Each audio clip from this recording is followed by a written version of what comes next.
안녕하세요. 반갑습니다.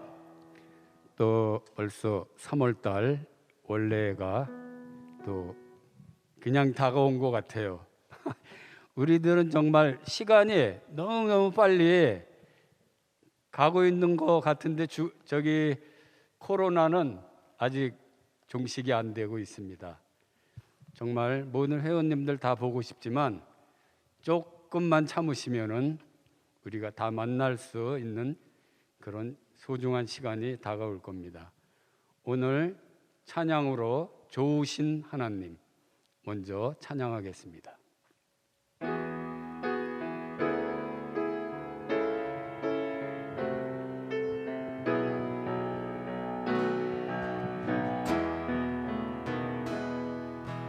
좋으신 하나님, 좋으신 하나님, 참 좋으신 나의 하나님. 우리의 기도를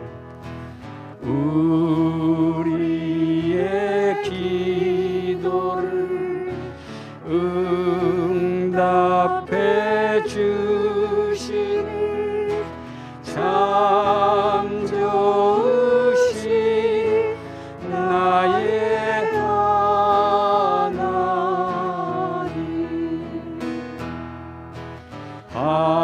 한없는 축복을 우리에게 주시는 참 좋으신 나의 하나님.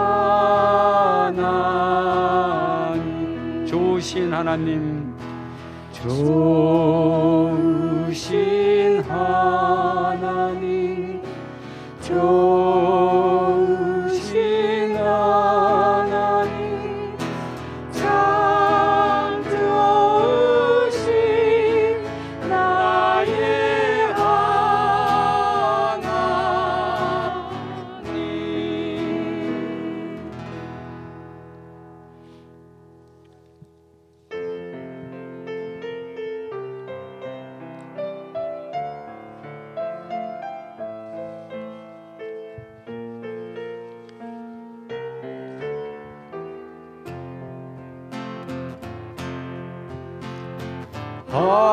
하나님이 나를 사랑하심을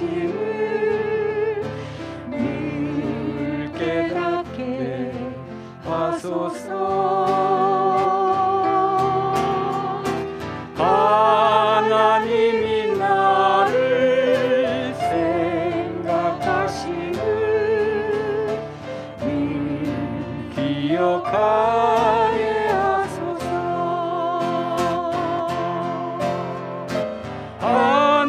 하나님이 나를 지키심을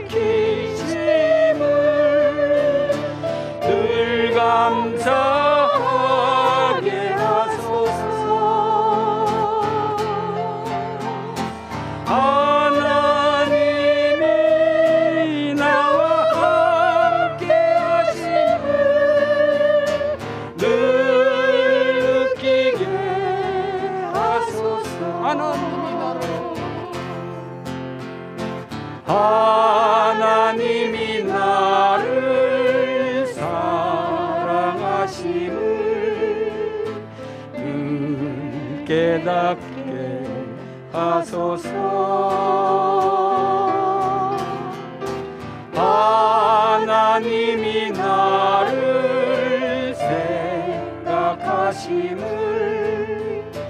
늘 기억하게 하소서.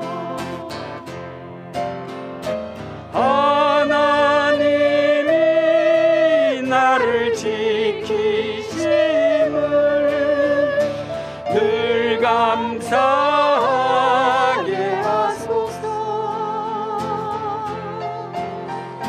하나님이 나와 함께 하심을 늘 느끼게 다시 한번 고백하겠습니다. 하나님이 나를 사랑하심을 늘 깨닫게 하소서. 하나님이 나를 생각하심을 늘 기억하게 하소서. 하나님이 나를 지키심을 늘 감사하게 하소서. 하나님이 나와 함께 하심을 늘 느끼게 하소서. 늘 느끼게 하소서.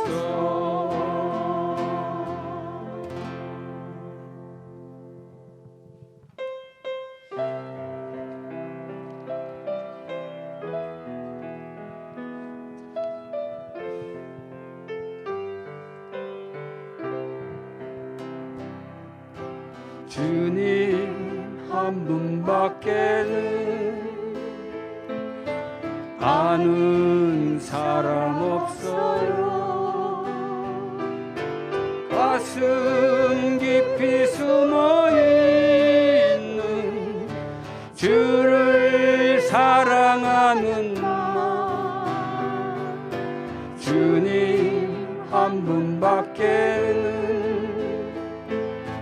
기억하지 못해요. 처음 주를 만난 그날 울며 고백하던 나는 행복해요. 제사함 받았으니 아버지 품 안에서 떠나 살기 싫어요. 나는 행복해요. 사랑이 샘솟으니 이 세상 무엇이든 채우고도 남아요. 주님 한 분밖에는 사랑말이 없어요. 작은 가슴 뜨겁게 주님 피가 흘러요.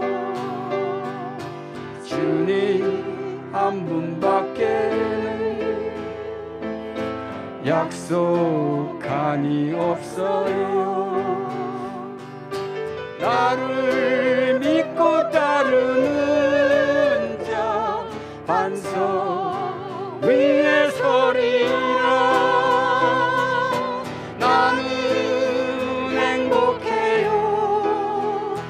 제사함 받았으니 아버지 품 안에서 떠나 살기 싫어요. 나는 행복해요. 사랑이 샘솟으니 이 세상 무엇이든 채우고도 남아요. 나는 행복해요. 제사함 받았으니 아버지 품 안에서 떠나 살기 싫어요. 나는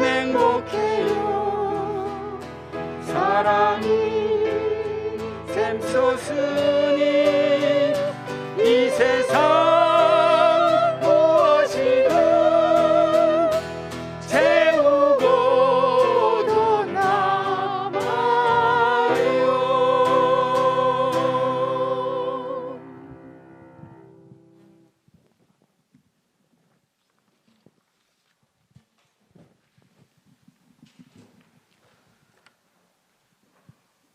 묵도하심으로 발람선교 3월 원례를 시작하겠습니다.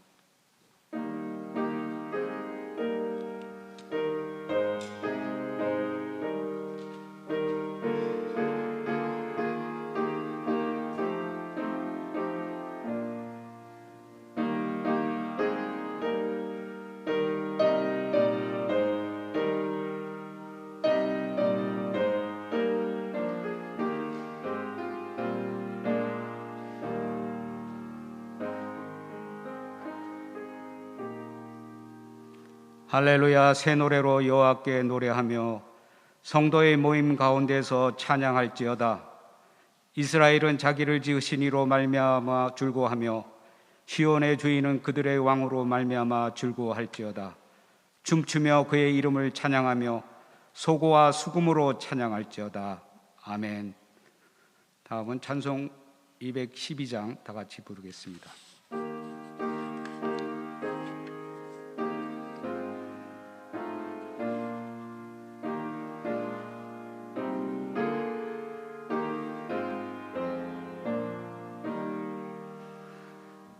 겸손히 주를 섬길 때 괴로운 일이 많으나 구주여 내게 힘주사 잘 감당하게 하소서. 인자한 말을 가지고 사람을 감화시키며 갈 길을 잃은 무리를 잘 인도하게 하소서. 구주의 귀한 인내를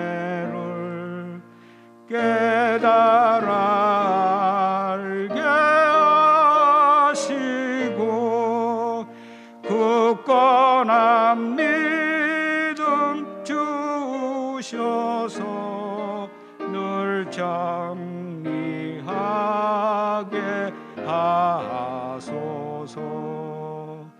장래의 영광 비추사 소망이 되게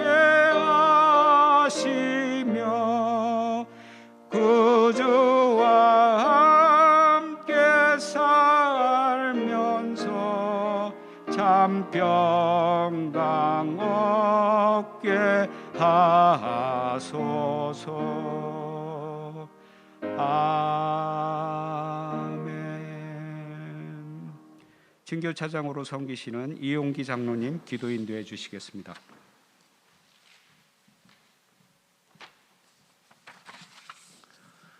참 좋으신 아버지 하나님, 만물이 생명의 싹을 틔우고 아름다운 꽃을 피우는 따뜻한 이 봄날에 팔람선교의 3월 원례로 불러주시오매 감사를 드립니다.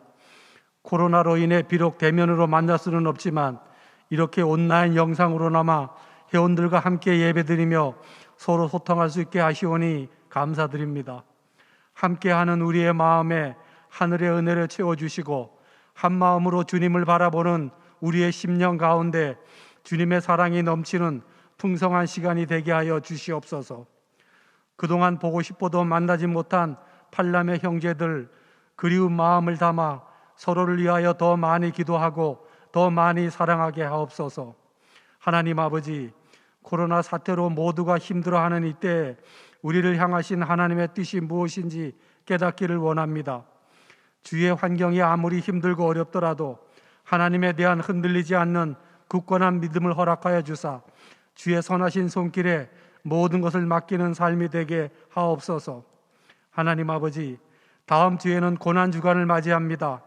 우리 죄를 속하기 위하여 십자가에서 돌아가신 예수님의 고난을 묵상하며 십자가 복음을 마음속 깊이 새기는 한 주간이 되게 하옵소서. 예수 그리스도의 사랑 안에서 우리로 하나 되게 하여 주시고 겸손하고 온유한 품성으로 서로를 섬기며 성령 안에서 같은 뜻을 품고 주님을 섬기며 주님의 몸된 교회를 섬기며 세상을 섬기는 귀한 믿음의 사람들로 세움받기를 원합니다. 날마다 우리의 영을 새롭게 하여 주셔서 우리를 향하신 하나님의 세밀한 음성을 듣게 하시오며 맡겨주신 직분을 사명으로 받아 이 땅 위에 하나님의 나라를 세우며 하나님의 뜻을 이루어가는 사명자의 삶으로 살아가게 하옵소서. 하나님 아버지, 다음 달 4월 18일에는 남성교회가 주관하는 소망가족 신앙수련회가 있습니다. 많은 소망의 성도들이 참석하여 우리의 신앙을 되돌아보며 기쁨과 감사가 넘치는 귀한 축제의 자리가 되게 하여 주시옵소서. 하나님 아버지, 팔남선교회장 서병석 장로님과 모든 임원들을 축복하여 주시옵고 맡겨주신 귀한 사역 잘 감당할 수 있도록 하늘의 지혜와 능력을 더딥혀 주시옵소서. 우리 팔남선교회 모든 회원들의 자녀와 가정과 하시는 일을 축복하여 주시오. 삶의 자리자리마다 하나님이 약속하신 축복의 역사가 넘치게 하여 주시옵소서. 다니엘 세우신 이경희 목사님께 성령의 두루마리를 입히시오. 하나님의 말씀이 담대히 증거되게 하시고 우리 모두가 주님의 은혜를 체험하는 귀한 시간으로 인도하여 주시옵소서. 특강 강사로 초청하신 유해근 목사님에게도 동일한 은혜를 베풀어 주시옵소서. 우리를 위해 십자가에서 돌아가신 예수님의 이름으로 기도드립니다. 아멘.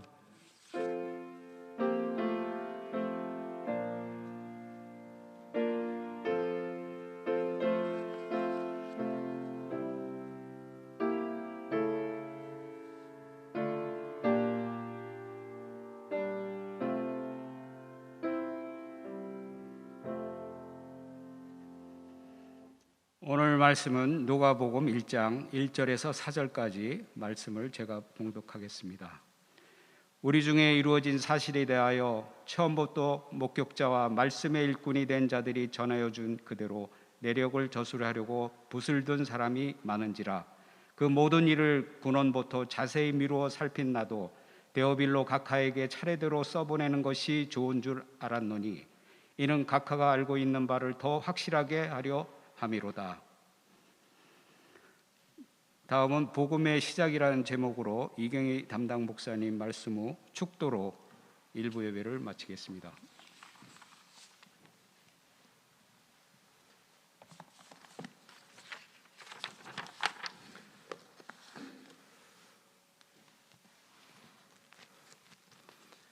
반갑습니다.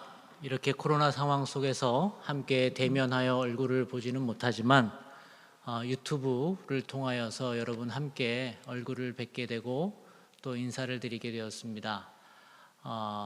사랑하는 팔람 우리 남성교회 식구들 그리고 이곳에 함께 모여서 예배하는 모든 식구들 주님의 이름으로 문안드립니다. 사랑하는 강영론 목사님이 대구 삼덕교회로 청빙을 받아서 가셔서 제가 이제 이번 달부터 함께 섬기게 되었습니다. 함께 모일 때마다 누가복음을 1장부터 차근히 강의하는 말씀으로 여러분과 함께 은혜를 나누고자 합니다. 여러분, 오늘 우리가 읽은 누가복음, 이제 복음의 시작에 대한 어떻게 복음이 시작되었는지에 대한 이야기를 누가복음은 써내려가고 있는데요. 아시다시피 누가는 사복음서를 쓴 다른 제자와는 조금 특징이 있습니다. 마태, 마가, 누가, 요한 이렇게 4명의 저자가 있는데 그 중에 마태와 요한은 예수님의 직계 제자이지요. 그런데 마가는 직계 제자는 아니고 베드로의 제자가 마가입니다. 어떻게 보면 2차 제자라고 할 수 있습니다.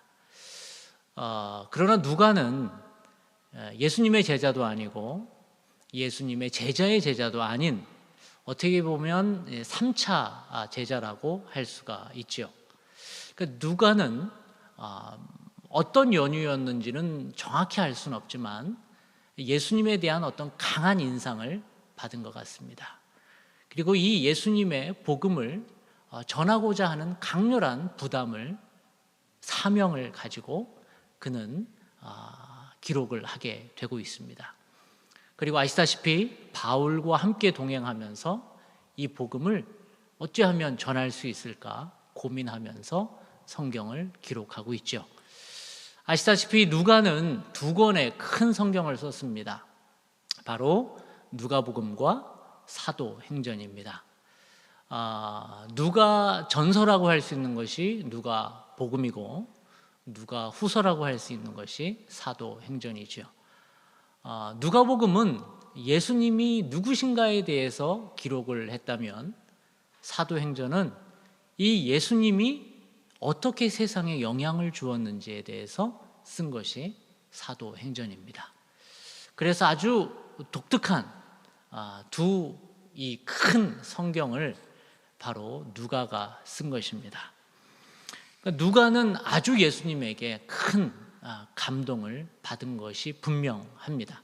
예수님의 직접적인 제자는 아니었지만 또 예수님의 제자의 제자도 아니었지만 누가는 누구에게도 말할 수 없는 엄청난 큰 하나님의 사랑 안에서 그의 복음서를 그리고 사도행전을 써내려가는 것을 볼 수가 있습니다. 그러면 누가는 어떤 사람이었느냐? 누가는 누가복음을 쓴 이 헬라어를 보면서 많은 사람들이 마태와 마가나 혹은 요한과는 다른 아주 분명한 지식인일 것이다 라고 힘주어 강조하고 있습니다. 그도 그럴 것이 헬라어는 2종류의 언어가 조금 다른 클래스의 언어가 있는데 시장에서 보통 사람들이 쓰고 있는 이 코인의 헬라어라는 것과 그리고 이 클래식, 그러니까 조금 지식인들이 쓰는 헬라어가 있는데 누가복음은 이 클래식 헬라어, 그러니까 플라톤이라든가 이런 지식인들이 쓰는 헬라어가 주로 나타나는 것을 보면 이 누가는 지식인일 것이다 라고 많은 사람들이 추정을 합니다.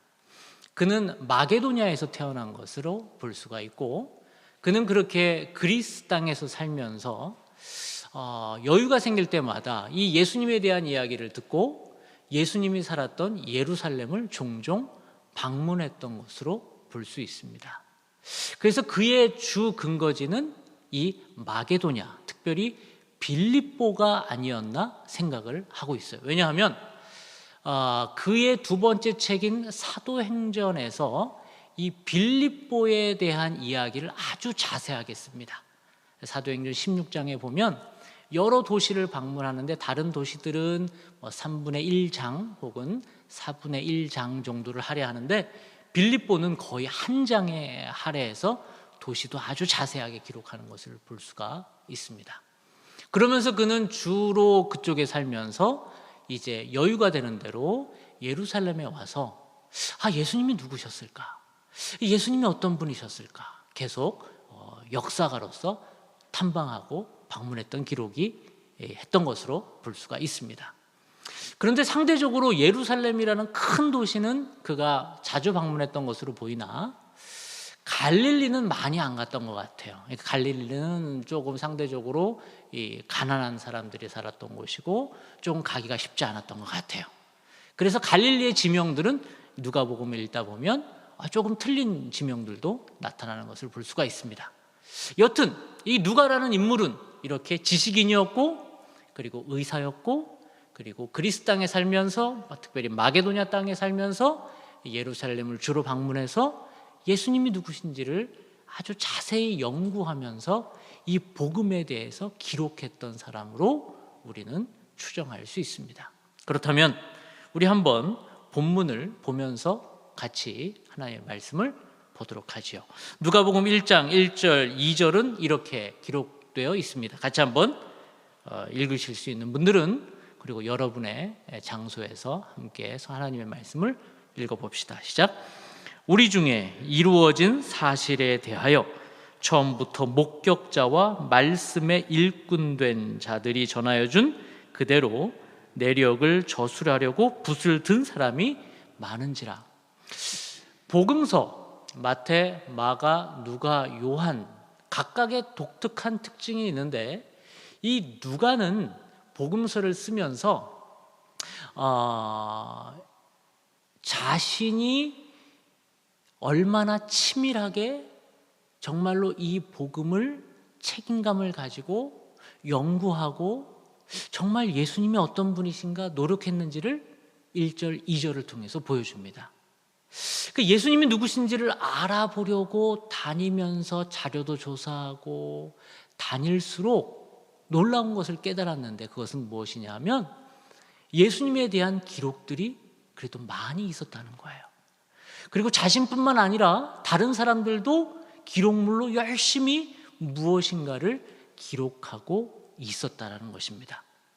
여러분, 여기서 놀라운 것은 마태, 마가, 누가, 요한복음이 쓰여진 동기는 예수님을 잘 전하기 위해서 쓰여졌지만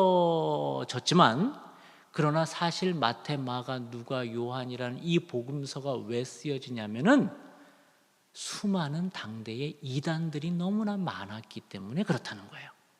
그러니까 오늘 보고 2절에도 보면 분명히 예수님에 대한 기록들이 많은 것처럼 보이나 예수님에 대한 이야기를 정확히 해주지 않고 예수님에 대한 이야기가 잘못된 것에 대한, 그래서 이 마태, 마가, 누가, 요한의 저자들은 예수님이 누구신지를 잘 전하기 위해서 당신들이 붓을 들었다는 것입니다. 요즘에도 얼마나 이 예수님에 대한 이야기가 잘못 전해지고 예수님에 대한 이야기를 잘못 알고 이단에 빠지는 사람들이 얼마나 많은지 모릅니다. 하나님께서는 누가복음 1장 1절과 2절을 통해서 우리에게 새롭게 도전 주시는 것은 너희들이 정확히 예수님이 누구신지를 알고 이렇게 이단들이 많은 이때에 내 안에 이 복음에, 특별히 사랑 안에 온전히 빠져서 이 그리스도의 복음을 전할 것을 우리에게 말씀하고 있다는 것입니다. 1절과 2절에 보면 이렇게 예수님에 대한 이야기를 많이 하고 있는 이때에 정말로 누가는 정말로 잘 전해야 되겠다는 사명감을 가지고 이 누가복음을 쓰고 있다는 것이지요. 어떻게 그는 붓을 들었는지 3절은 이렇게 이야기하고 있습니다. 같이 한번 읽어보겠습니다. 이 모든 일을 근원부터 자세히 미루어 살핀 나도 데오빌로 각하에게 차례대로 써보내는 것이 좋은 줄 알았노니 3절에 보면 이 복음서를 대하는 누가의 자세가 나옵니다. 그것은 3절에 이 모든 일, 이 복음이 이루어지는 모든 일을 어떻게 해요?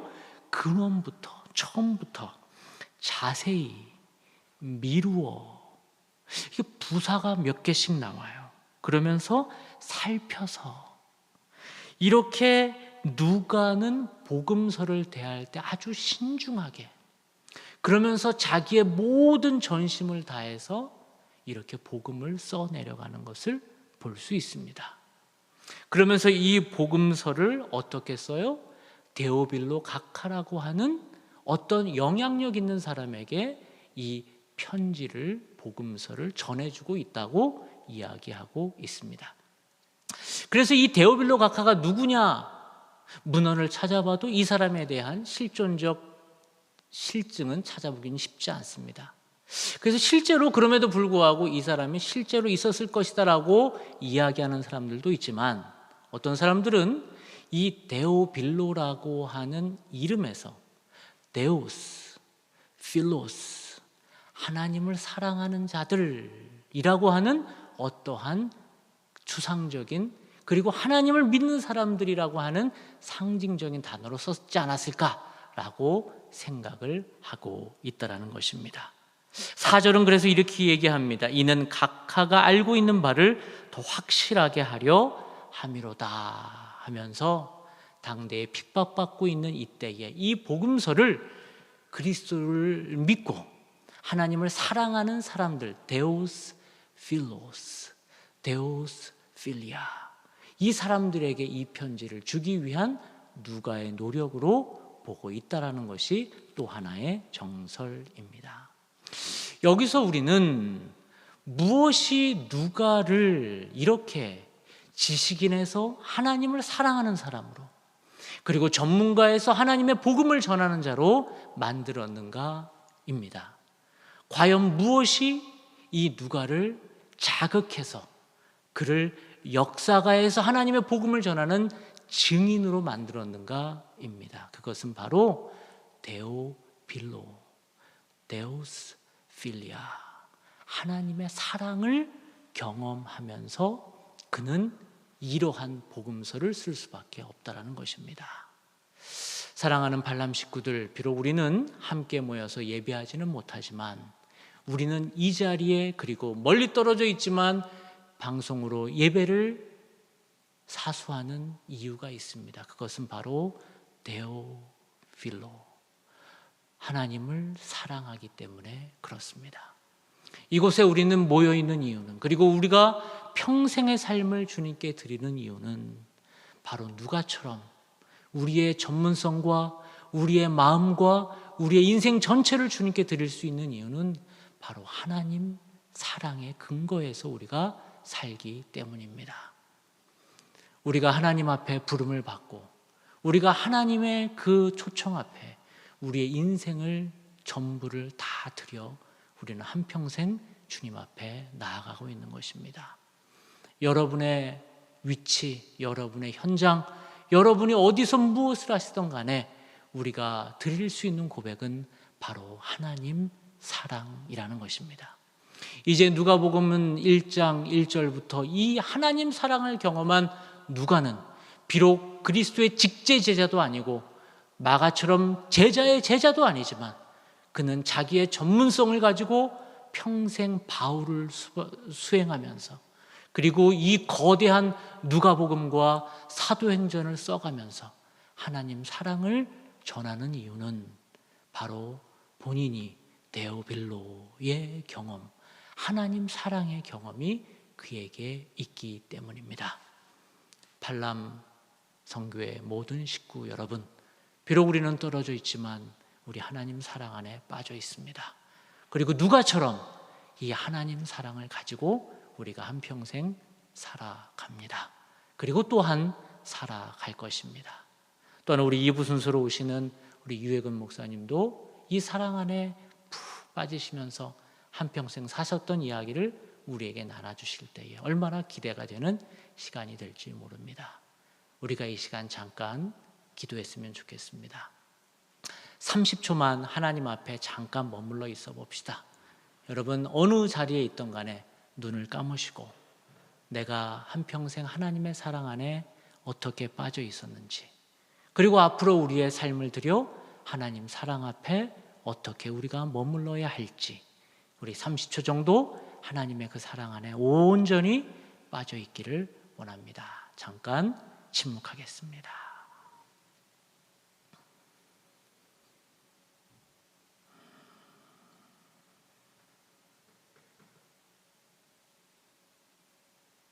하나님, 누가를 움직였던 힘은 데오빌로, 하나님 사랑입니다. 누가를 움직였던 그 하나님, 이제 우리 팔람 선교회 식구들을 움직여서 한평생 이렇게 주님 사랑하게 하셨고 또한 남은 시간들도 주님 사랑 안에 빠져 있기를 원합니다. 우리 팔람 선교회 식구들 어디에서 어떤 모양으로 지금 예배에 함께하고 있든지 하나님께서 붙드시고 저들의 가정과 일터를 책임져 주시옵소서. 지금은 우리 주 예수 그리스도의 은혜와 하나님 아버지의 무한하신 사랑과 성령님의 감화 감동 역사하심이 머리 숙여 예배하는 모든 팔람 식구들의 가정과 일터와 자녀들 위해 지금부터 영원히 함께 하시기를 간절히 축원하옵나이다. 아멘.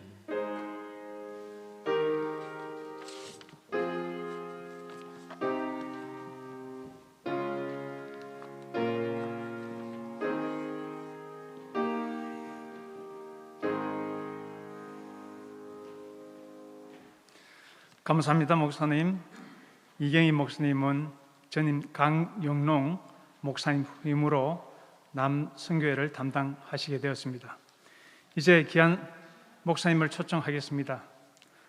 유혜근 목사님은 92년부터 공단 지역에 이주민 근로자들을 위하여 복음을 전하시다가 환경이 아주 열악해서 중도의 실명을 당하시고, 그러나 그 사역을 놓지 아니하시고 아직까지 이주민 사역을 해 오신 분입니다.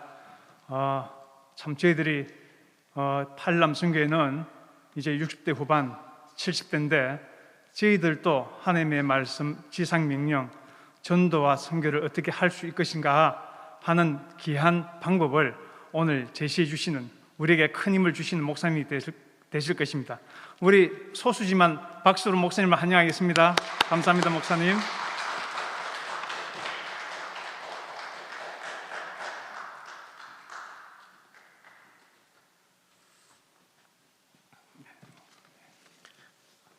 네, 반갑습니다. 우리 장로님 소개해 주신 것처럼 한 30여 년 이주민 나그네들을 목회해 왔고, 또 그러다가 이렇게 지금은 실명을 했습니다. 눈에 뵈는 게 없어서 어쩌면 그것은 제게 큰 절망적 사건이지만, 또 가만히 돌이켜보면요, 제가 눈이 보이지 않는다는 것이 은총이고, 또 보이지 않았으므로 오늘 30여 년을 이렇게 한결같이 나그네를 섬기는 나섬의 목회를 할 수 있지 않았나, 그런 생각을 합니다. 우리가 잘 알고 있는 그 시각장애인 중에 강용우 박사님이라고 장로님이 계십니다. 지금은 이제 돌아가셨는데, 강용우 박사님이 돌아가시기 직전에 한국으로 오셨을 때 제가 아침 식사를 같이 한 적이 있었습니다. 그때 제가 장로님께 그렇게 이야기를 했어요. 장로님은 제가 지금 이렇게 눈이 보이지 않은 것이 불과 10수년 전, 이렇게 오랜 기간이 아닌데 너무 불편하고 사실 대단히 절망적입니다. 근데 장로님은 어떻게 평생 이렇게 안 보이시면서 얼마나 고통을 많이 당하셨습니까? 그랬더니 강영우 박사님이 저한테 아주 굉장히 아주 꾸짖는 소리로, 목사님, 그런 말씀 하지 마세요. 저는요, 눈이 안 보여서 성공했습니다. 그 얘기를 하시더라고요. 제가 지금 시작하면서 이 말씀을 먼저 드리는 것은, 지금 특별히 이제 사순절 기간이고, 다음 주일이면 종려주일과 고난주간을 시작을 합니다. 우리 인생의 고난이라고 하는 것이 때에 따라서는 그것이 내게는 참 불행한 사건인 것처럼 보이지만, 그 이면에 보이지 않는 하나님의 섭리와 계획이 있다고 믿는다면, 어쩌면 그 고난도 하나님이 우리를 쓰시는 방법이고 우리를 인도하시는 하나님의 계획이라는 것을 인정하게 되죠.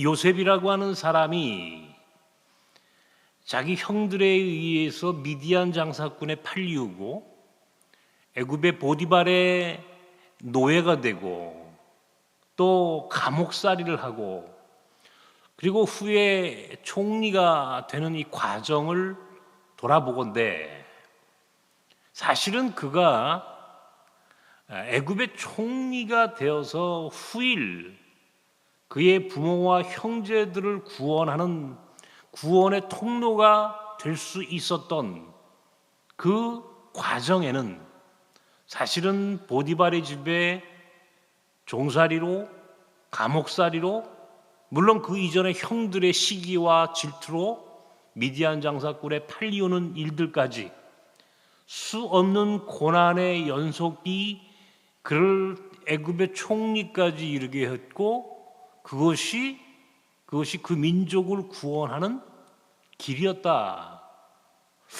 자, 요셉이라고 하는 사람이 그런 의미에서는 사실은 우리 삶을 좀 돌아보게 하는, 어쩌면 우리 인생도 그런 일들이 일어날 수 있는 그런 가능성이 굉장히 많이 있다고 봐야 하겠죠. 저는 오늘 여러분께 사실은 제가 살아온 짧은 인생이고 사역이지만, 그 사역을 통해서 특별히 팔남선교회의 회원들, 제가 오늘 장로님과 저녁을 하면서 여쭤봤더니 65세부터 70세 참 기가 막힌 그 시간들을 살고 계시는 분들이라고 저는 생각합니다. 작년 가을에 제가 사역하는 나섬 공동체에서 연세대학교 김영석 교수님을 초청을 해가지고 특별 강연을 한번 한 적이 있었습니다. 그때 우리 김 교수님이 다른 곳에서 하지 않으신 말씀을 많이 하셨는데, 제가 개인적으로 여쭤보니까 김 교수님이 그날 그렇게 대답하시더라고요. 당신이 지금 1120년생이시니까 정확히 102살입니다. 한국 나이로. 그런데 당신이 100년을 넘도록 살아보시면서 가장 인생의 황금기가 언제냐 이렇게 묻는다면 당신은 60세부터 70세 어간이 가장 행복하고 당신 인생의 가장 황금기 같은 삶을 살았다. 그러니까 사람들이 이 늙었다라고 하는데 소위 늙음에 대한 선입관과 고정관념을 좀 깰 필요가 있다라고 하는 생각을 좀 해요. 여러분, 오늘 제가 미리 성경을 읽고 싶었던 본문이 하나 있는데 창세기 12장 1절로부터 4절입니다. 창세기 12장은 아브라함을 하나님이 부르시는 내용이 기록되어 있어요. 여호와께서 아브라함에게 나타나시어 그에게 말씀하시되 너는 너의 본토 친척 아비집을 떠나 내가 내게 지시할 땅으로 가라. 내가 너로 큰 민족을 이루고 너를 창대케 하리니 너는 복의 근원이 될 것이다. 너를 축복하는 자에겐 축복할 것이요 너를 저주하는 자에겐 저주하리니 모든 민족이 너로 인하여 복을 얻을 것이다. 아브라함이 조카 롯과 함께 하란을 떠났는데 그때에 그의 나이가 75세였더라. 여러분, 성경에서 복이라고 하는 말이 가장 많이 나오는 본문이 바로 이 창세기 12장 1절의 이하에 나오는 본문입니다. 복 받기 원하십니까? 우리 흔히 복이라고 하는 말을 많이 쓰는데요. 복을 이야기할 때의 조건은 하나님이 명령하신 너의 본토 친척 아비집을 떠나 내가 내게 지시할 땅으로 가라, 떠나가라 라고 하는 것이 축복의 조건이에요. 축복의 조건.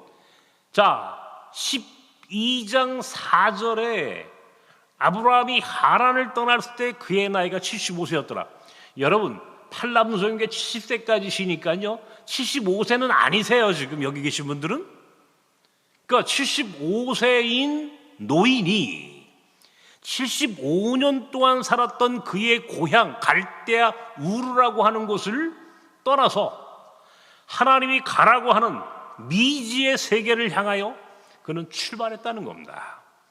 아브라함의 믿음은 순종하는 믿음이라고 그러는데, 여러분 같으면은 인생의 나이 75세 된, 사실은 이제 노인이라고 하면 좀 죄송합니다. 이제는 어쨌든 75세 된 노인이 하나님이 가라고 해서 75년 동안 살았던 그의 고향을 떠난다? 이게 아브라함의 믿음이었고 그가 축복의 근원이 되고 믿음의 조상이 되는 바로 그 조건이었다는 겁니다. 여러분 아직 75세 안 되셨잖아요. 그죠? 65세에서 74까지는요. 어쩌면 지금 한국적 세계사적인 지금 이 기대 수명 이 지금 나이를 살고 있는 현실에서는 사실 노인이라고 하지 않습니다. 노인이라고 하지 않습니다. 거기에는 0.7을 곱해야 한다고 그래요. 70세 된 분은 0.7을 곱하면 49살이 정확한 자기의 나이라 해도 과언이 아닐 정도로 우리는 젊고 그리고 인간의 기대 수명은 점점 늘어난다. 저는 이주민 나그네들을 목회하다 보니까 우리 공동체에 의료 선교 오시는 분들이 많이 와요. 이제 우리 교회에 오시는 이제 내과 의사 선생님 중에 한 분이 연세가 80이 넘으시는 집사님이 한 분 계시는데 이 집사님은 늘 저를 꼭 의료 진료하기 전에 와서 기도를 해달라고 합니다. 근데 이 집사님이 저를 만나면 꼭 그런 이야기를 했어요. 목사님, 재수 없으면 120살까지 삽니다. 목사님, 지금 이게 눈이 안 보이신다고 많이 힘드실 텐데 조금만 기다리십시오. 지금요 다양한 연구가 진행 중에 있습니다.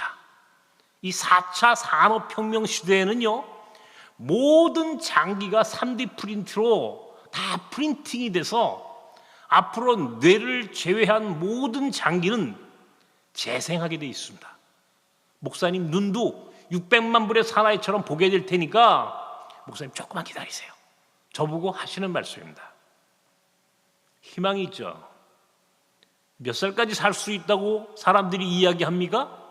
이제는요 조금만 지나면 100살은 물론이고 어떤 사람들은 120세, 어떤 사람들은요 우리가 영원히 살 수 있는 세상이 올지도 모른다라고 이야기를 합니다.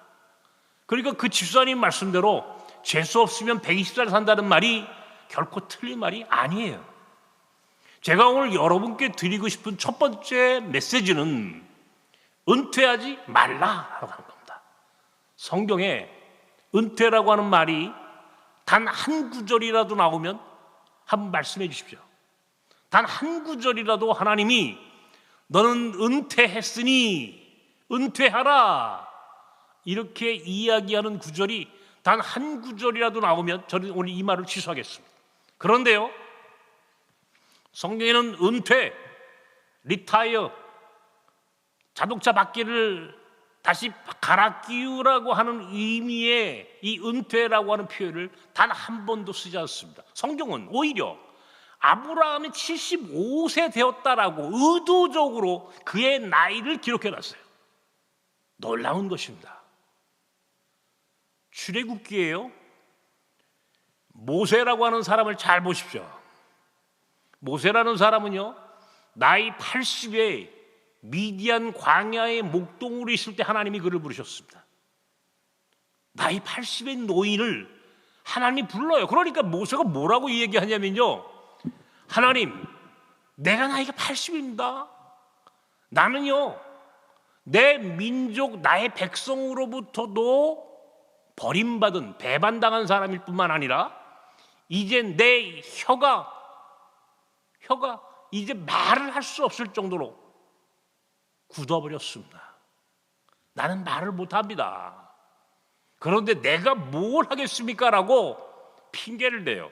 자꾸 자신이 할 수 없다고 변명을 할 때에 하나님은 그를 강권적으로 이스라엘 민족의 지도자로 이끌어 가셨습니다.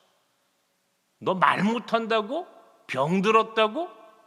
자기 모세의 형 아론을 대신 세워서라도 하나님은 80세 된 노인 모세를 쓰셨다. 모세가 몇 살에 죽어요, 여러분? 120살에 느보산 꼭대기에서 하나님이 그를 다른 사람이 찾지 못하는 방법으로 그를 데려가셨습니다. 한마디로 얘기해서 모세는요, 죽는 날 은퇴했다는 겁니다. 우리 기독교인들은요, 죽는 날 은퇴하는 거예요. 죽는 날. 그러니까 한마디로 얘기해서 은퇴라고 하는 말을 쓰지도 말아야 할 것이며, 만약에 오늘 팔남선교회 여러분들이 나는 사회적으로 60세 혹은 50세 후반에 은퇴했어? 나는 대학교 교수로 65세에 은퇴했어?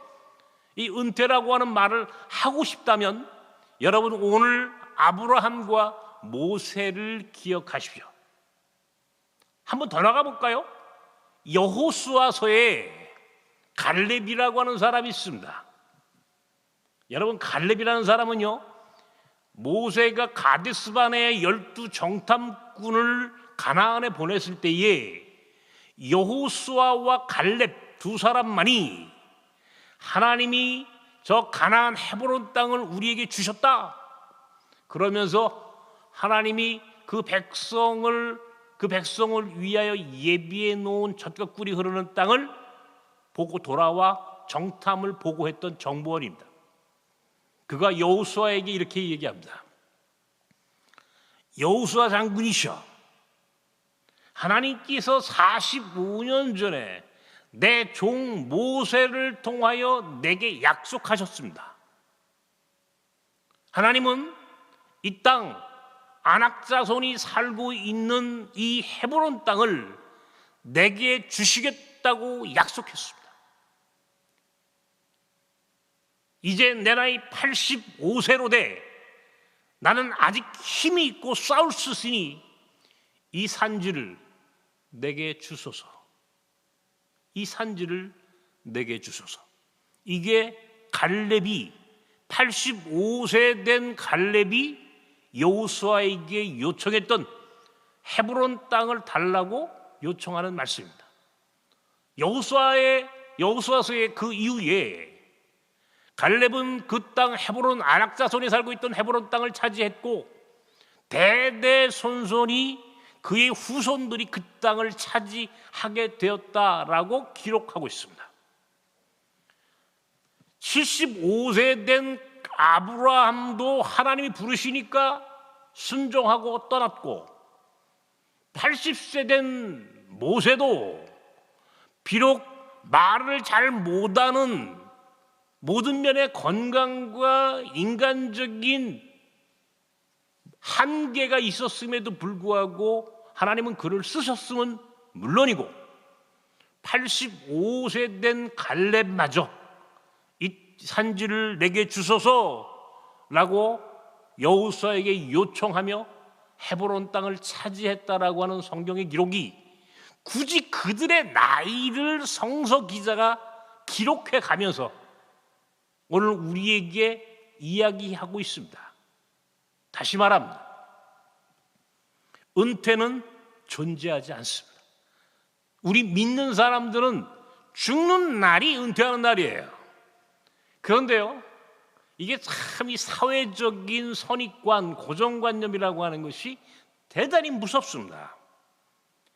하물며 우리 예수 믿는 사람들마저도요, 이 세상 사람들은 물론이거니와 예수 믿는 우리도 이 은퇴라고 하는 말을 써요. 이거 잘못된 겁니다. 이게 대단히 위험한 얘기예요. 몇 주 전에 제가 잘 아는 선배 목사님이 저희 교회에 오셨다가 저랑 대화를 하는 가운데 이 목사님이 79세세요. 유 목사, 내가 이제 79세인데 뭐 내가 뭘 할 수 있겠어? 그래서 자신의 나이를 이야기하시더라고요. 그래서 제가 목사님, 모세는 80세부터 일을 시작했습니다. 목사님 79세 아무것도 못 하시겠다고요? 하면서 제가 조금 후배인 제가 목사님한테 조금 그렇게 이야기 드렸더니 한편 목사님이 대단히 기분 좋아하세요. 제가 그걸 봤어요. 우리 팔남성교회 여러분, 먼저 제가 오늘 첫 번째로 드리고 싶은 이야기는 성서는, 하나님은 우리에게 은퇴를 이야기한 적이 없다. 하나님은 여러분이 은퇴하기를 원하지 않으신다. 그러므로 죽는 날이 은퇴이고, 은퇴라고 하는 말은 우리 믿는 사람들에게는 기본적으로 성립되지 않는 이야기다. 제가 2012년도에 제가 이주민 목회를 지금까지 오랫동안 하면서 우리 한국 교회의 이주민 선교를 어떻게 해야 하는가라고 하는 고민을 하던 가운데, 이주민 선교는요, 이게 목회자만 해야 한다고 생각하는데 전혀 그렇지 않아요. 목회자가 하는 것보다 평신도가 하는 것이 훨씬 더 효과적이고 잘할 수가 있어요. 왜냐하면 여러분들은요, 사실은 목회자보다 훨씬 더 많은 지혜와 지식과 인생의 경험과 경륜이 있는 분들입니다. 사회적으로, 세상적으로 굉장히 많은 노하우를 갖고 계신 분들이에요. 세상을 어떻게 살아야 하는지에 대한 남다른 경험을 일찍이 여러분들은 하셨어요. 그러니 한국에 들어온 250만 명이 넘는 이주민, 제가 이따 이야기하겠습니다마는 이 사람들을 누가 선교할 것이냐, 어떻게 선교할 것이냐라고 하는 방법론으로 들어가면요, 목회자는 사실은 신학을 공부하고 성경에 대한 지식이 있을지는 모르지만 세상을 살아가는 지혜와 경륜은 여러분보다 일천합니다. 부족해요. 그러니까 사실은 이 세상에서 많은 것들을 경험한 여러분들의 삶의 경험이 그 사람들을 선교하는 일에 최적화된 분들이라고 하는 사실을 나는 알고 있었어요. 2012년도에 뉴 라이프 미션이라고 하는 새로운 시니어 선교회를 제가 조직을 했습니다. 제가 2012년에, 그러니까 지금부터 이제 9년, 횟수로 10년째 되는데요, 지금까지 그 뉴라이프 미션을 통하여 수백 명의 시니어 선교사들이 배출되어서 지금 동대문 지역이, 동대문이라는 데 여러분 참 대단한 곳입니다. 여러분, 옛날에 동대문 야구장 건너편, 지금은 거기가 동대문 역사문화공원역인데, 그 지역에 가면요, 거기에 몽골 타운이 있습니다. 구소련, 중앙아시아, 우즈베키스탄, 카자흐스탄, 투르크메니스탄, 키르기스탄, 타직스탄, 이렇게 이 중앙아시아 이 이슬람권에서 찾아온 구소련의 수많은 사람들, 거기다가요, 거기가 동대문 지역이니까 많은 외국인들, 관광객들, 그 너머에 대학교가 있으면 동국대학교가 있고, 그 주변에요, 서울 지역에 있는 대학생들, 굉장히 많은 외국인들이 그것을 통하여 비즈니스를 하고 거기서 모여서 자기들만의 공동체를 이루고 살아갑니다. 사실은요, 여러분들 한번 거기를 가보셔야 돼요. 재밌는 거는요, 토요일 주일도요, 거기는 은행문을 열어요. 그게 무슨 말이냐면요, 사람들이 토요일 주일이면 외국인들이 바글바글하는, 한마디로 얘기해서 거기는 땅끝입니다. 제가 그래서요, 동대문에다가 비전센터를 만들고 동대문이 땅끝이다, 동대문이 땅끝이다라고 현판을 걸어놓고요, 제가 아까 말씀드렸던 뉴 라이프 미션이라고 하는 이 시니어 선교사들을 그것으로 파송한다. 어디로 파송한다고요? 땅끝이 저 먼 몽골이나 중앙아시아가 아니고 동대문, 여러분이 소망교회에서 마음만 먹으면 전철 타고 30분이면 갈 수 있는 거리에 땅끝이 있다는 겁니다. 그곳으로 시니어 평신도 사역자들을 파송을 합니다. 그곳에 가면 한글을 가르치고 상담을 해주고 여러분이 할 수 있는 굉장히 다양한 삶의 노하우와 기술과 경험을 한국에 찾아온 수많은 이주민 나그네들과 함께 더불어 나누면서 하나님 나라, 하나님 나라라고 하는 예수 그리스도께서 궁극적으로 본질적으로 가르치고 싶었던 하나님의 나라를 가르치는 일을 하고 있다는 사실이에요. 어디서요? 동대문에서. 동대문에서. 요새 한국은요 65세만 넘으면요 전철표도 공짜입니다. 여러분 돈 필요 없어요. 어떤 사람들은요 건강이 허락하지 않아서요? 하나님은 모세가 변명을 했을 때 그가 변명하지 못하도록 만드셨어요.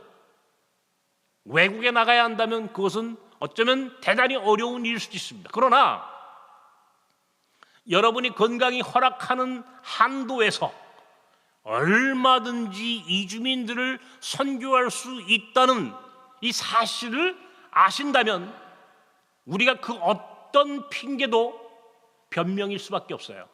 하나님 앞에 용납될 수 없는 변명이라는 겁니다.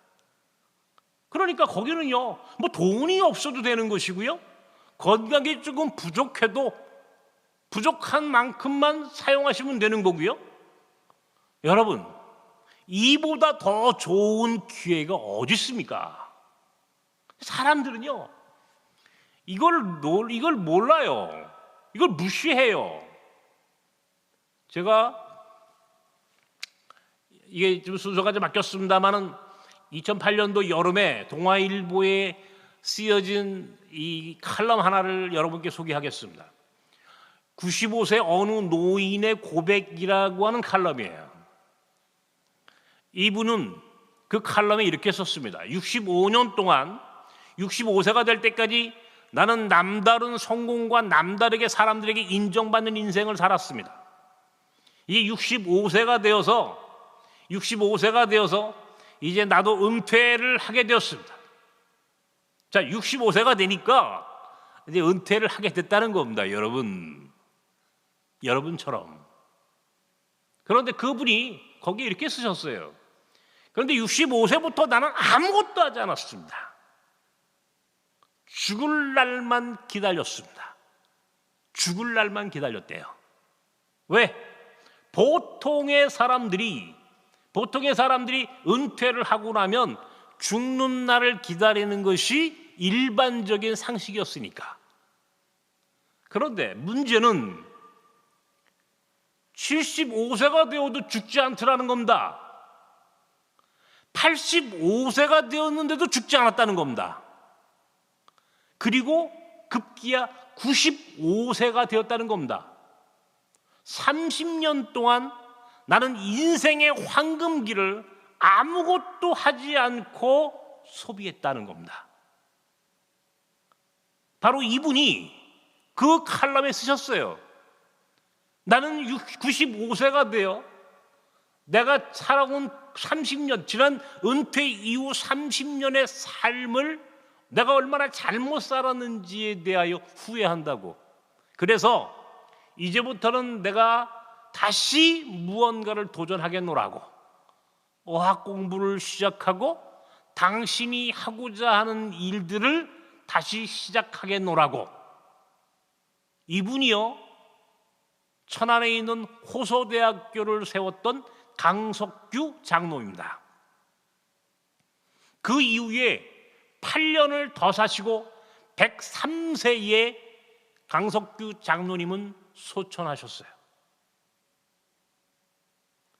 제가 오늘 이 말씀을 덧붙여 드리는 이유는 여러분 왜 할 일이 없다고 생각하시냐 말이에요. 65세 은퇴 이후에 아무것도 할 일이 없다고요? 뭘 할 수 있느냐고요? 보통의 사람들, 글쎄요, 소망교회 팔남성의 여러분들, 보통 여러분 뭐 하고 사십니까? 이 코로나 시대에 특별히 여러분은 어떤 일을 하십니까? 대부분이 아마 제가 보지 않아도 여러분 어떻게 사시는지 제가 느낄 수가 있어요. 골프를 좋아하시는 분들은 골프장 가실 거고요, 등산 좋아하시는 분들은 등산 다니실 겁니다. 그죠? 등산, 제가 있는 곳이 광장동 워커힐 그 길목에 제 나섬 공동체와 몽골 학교가 그곳에 있습니다. 이게 아차산이에요, 거기가. 그러다 보니까 아침이면 울긋불긋 하여튼간 뭐 등산복을 입고 아차산에 오르시는 보아하니 시니어 은퇴하신 분들이 그냥 산에 오르시는 모습을 저는 수도 없이 봅니다. 할 수 있는 게 그런 것밖에 없어요. 사실은 우리가 아는 게. 자, 이 세상 사람들은 그렇게 산다고 합시다. 그러나 우리 믿는 사람들은 달라야 할 것 아닙니까? 우리 믿는 사람들은 우리 인생의 목적이 무엇입니까? 정작 여러분, 이제 여러분 정도의 연세를, 여러분 정도의 인생을 사신 분들은요, 야, 내가 무엇을 해야 복된 인생을 사는 거지? 내가 어떤 인생을 살아야 하는 거지? 라고 하는 아주 본질적이고 실존적인 고민들을 다 한 번은 하셨을 거예요. 자, 오늘 제안합니다. 하나님은요, 오늘 우리 사회에 우리가 알지 못하는 전혀 새로운 사람들을 보내셨어요. 특별히 저출산과 초고령, 2020년 이후 우리 한국 사회는요, 인구가 준다고 합니다. 1년에 2만 명이 넘는 인구가 지난 한 해에 줄었다고 하죠. 일개 군이 사라졌다는 거죠. 우리 사회가 지속 가능한 사회가 되기 위해서는 이 저출산과 초고령의 문제를 해결하고 우리가 지속적인 이 국가로 살아남기 위해서는 우리가 좋든 싫든 우리는 우리 안에 이주민, 나그네들을 받아들여야만 합니다. 결혼 이민자, 유학생, 외국인 노동자, 난민 할 것 없이 그러다 보니 우리 사회에 250만 명이 넘어 300만 명에 육박하는 이주민 나그네들이 들어와 있습니다. 나는 지난 30년 동안 이주민 나그네들을 목회한 사람이에요. 공교롭게도요, 제가 이주민 목회를 하게 된 배경이 소망교회에 있습니다. 소망교회가 저를 30년 전에 저를 구로동에 보내셔서 제가 이주민 목회를 지금까지 해왔다는 겁니다. 여러분, 이주민 목회를 30년 동안 하면서 제가 아까 말씀드렸던 것처럼 느끼고 있는 것은 이 이주민 사역은 목회자의 사역을 넘어 이건 평신도의 사역이다. 제가 잘 아는 영락교회 권사님이 있습니다. 우리 뉴라이프 미션의 회원이세요. 이 권사님은요, 일주일이면 자신이 운영하는 한국어 클래스가 5개가 넘어요. 이 권사님이요, 혼자 새벽부터 어떤 날은 밤 12시까지 그곳에서 동대문에서 그곳에 찾아오는 외국인들에게 한국어를 가르칩니다. 특별히 권사님은요, 유학생들을 가르쳐요. 유학생들. 그래가지고 얼마 전에 제가 만났는데 지금 우리 권사님이 가르친 유학생이 박사학위를 받아가지고 외국으로 그 나라로 돌아간 것은 물론이고 지금 세종대학교에서 교수를 하는 사람도 있고요. 그래서 우리 권사님이 그래 저보고, 목사님, 나는요 갈 곳이 많아요. 내가 갈 곳이 많아요. 특별히 파키스탄에서 온 친구들을 집중적으로 교육하고 훈련합니다. 그러다 보니까 무슬림들이에요. 파키스탄에 온 사람들이. 권사님이요, 제가요 이슬람 선교를 합니다. 목사님, 인도 선교도 하고요, 아프리카에서 온 친구들도 내가 가르치고요. 이 권사님이 혼자, 아주 몸매도 작은 권사님이 전 세계에서 찾아온 이주민들을 가리키면서 한 사람의 선교사가 아니라 수십 명의 선교사가 할 수도 없는 엄청난 선교 사역을 이 작은 권사님 혼자 다 하시는 거예요. 소문이 나가지고요, 권사님 클래스에 막 몰려와요. 그러면 이 권사님이 분양을 합니다. 또 다른 뉴라이프 회원들에게 분양을 해줘요. 1명씩 2명씩 가르치라고. 그러다 보니까 이 권사님이 키우고 또 훈련시키고 또 분양하고 이렇게 만들어진 이 커뮤니티가 이게 장난이 아닌 거예요. 제가 그것을 보면서 우리가 생각을 조금만 바꾼다면 우리가 어마어마한 일을 할 수 있는 세상을 살고 있는데 왜 아직도 우리는 이 세상이 이렇게 변화하고 있는 것을 알지 못할까? 왜 이 변화를 인정하지 않는 것일까? 왜 한국교회에 깨어있는 평신도들이, 그 중에서도 탁월한 능력이 있는 시니어 은퇴자들이 왜 이 변화된 세상에 맞는 하나님 나라 선교 사역에 참여하지 않는 것일까라고 하는 의문을 갖고 있어요. 이게 사실은 이 교회가 가르쳐야 합니다. 한국교회가 평신도들에게 교회의 문을 활짝 열어서 이 변화된 세상에 하나님이 어떻게 당신의 나라를 만들어 가시는지, 이 하나님 나라 사역의 현장으로 본격적으로 여러분이 들어오셔야만 해요. 이것이 코로나 이후의 세상을 앞으로 살아야 할 우리의 책임이에요. 제가 이주민 사역을 하고 30여 년 동안 지금까지 하면서 가장 잘한 사역이 세 가지를 자랑할 것이 있어요. 하나는 아까 말씀드렸던 뉴라이프 미션이라고 하는 오늘 여러분에게 소개했던 시니어 선교 사역, 이것이 첫 번째 제가 잘한 일이라고 자랑하고 싶은 것이고요. 두 번째는 제가 몽골 학교, 한국에 와 있는 몽골인들의 자녀들을 위한 학교를 1999년도에 세웠습니다. 광진구 광장동 장로회 신학대학교 워커힐 올라가는 바로 그 어간에 우리 몽골 학교가 있습니다. 300명이 넘는 몽골 아이들이 거기서 공부를 해요. 전 세계의 유일한 학교입니다. 이 학교가. 이것이 제가 두 번째로 잘했다고 자랑하고 싶은 제 사역이에요.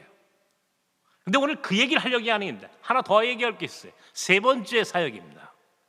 그건 뭐냐면 역파송이라고 하는 사역이에요.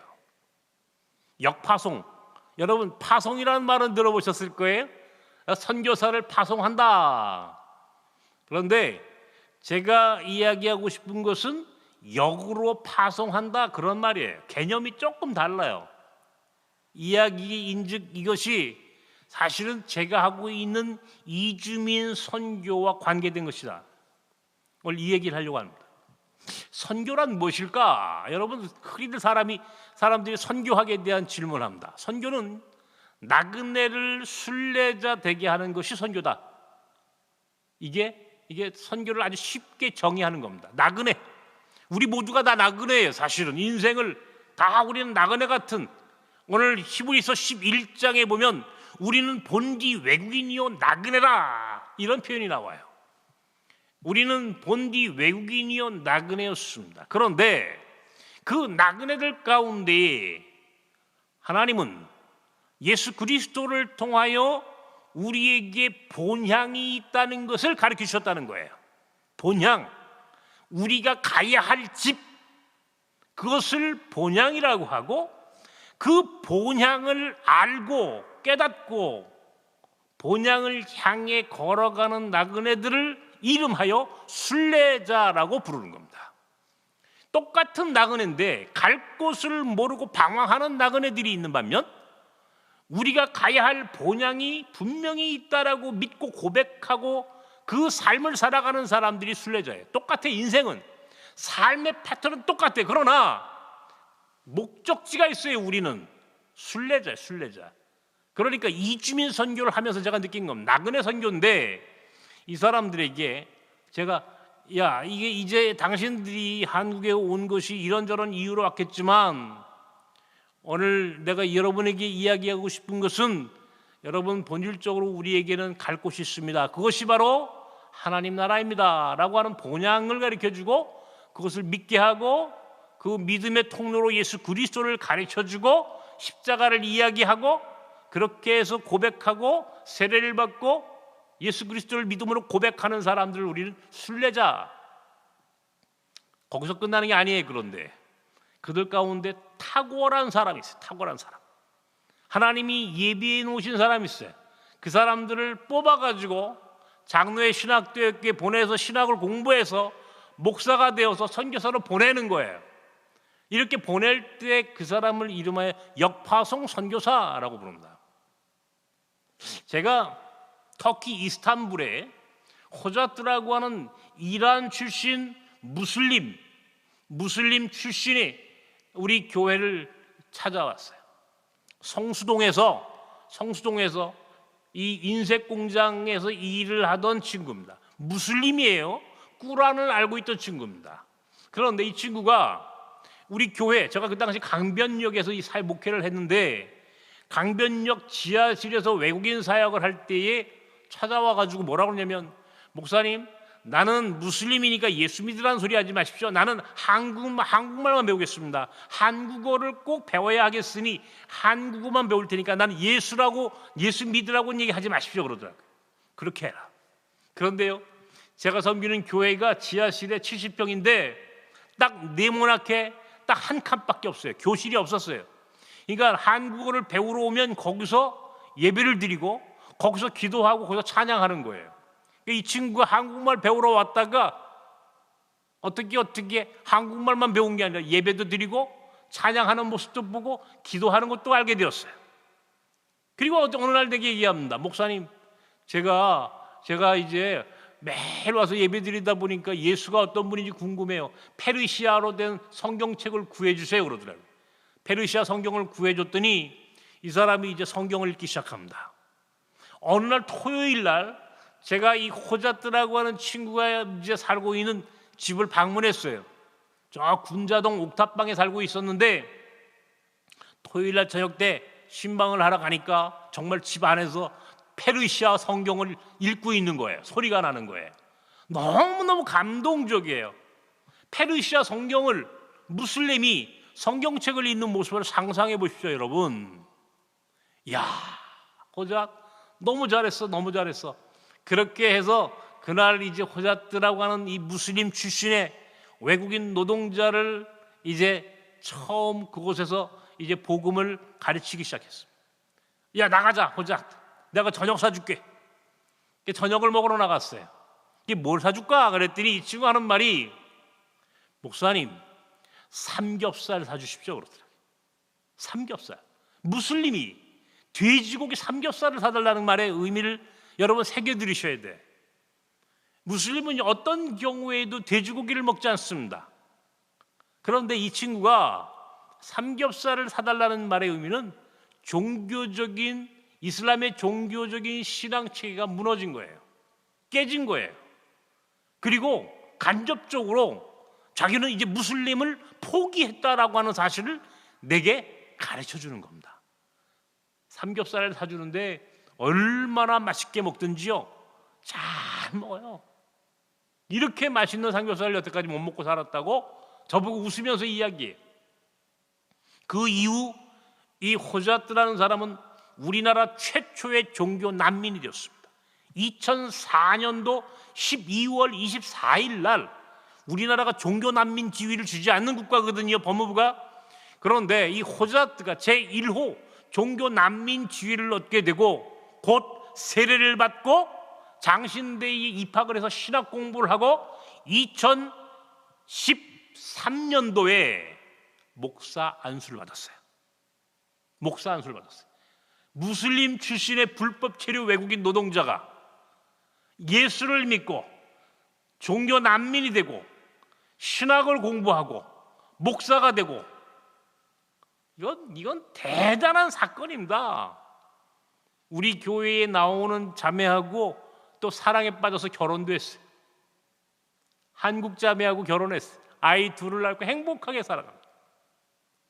더 재밌는 건요, 난민지위를 오래 받았으니까 목사님, 제가 이제 한국 국적을 취득할 수 있게 됐습니다. 목사님, 성씨를 하나 법원에서 만들어 오랍니다. 무슨 성씨로 할까요? 그래 저보고. 제가 유씨니까 네 영적인 아들이라고 지가 유씨 성을 갖겠다는 겁니다. 그러지 말고 이씨를 해라. 이씨. 무슨 이씨 할까요? 그래. 이란이 씨. 그래서 이란이 씨의 시조가 됐습니다.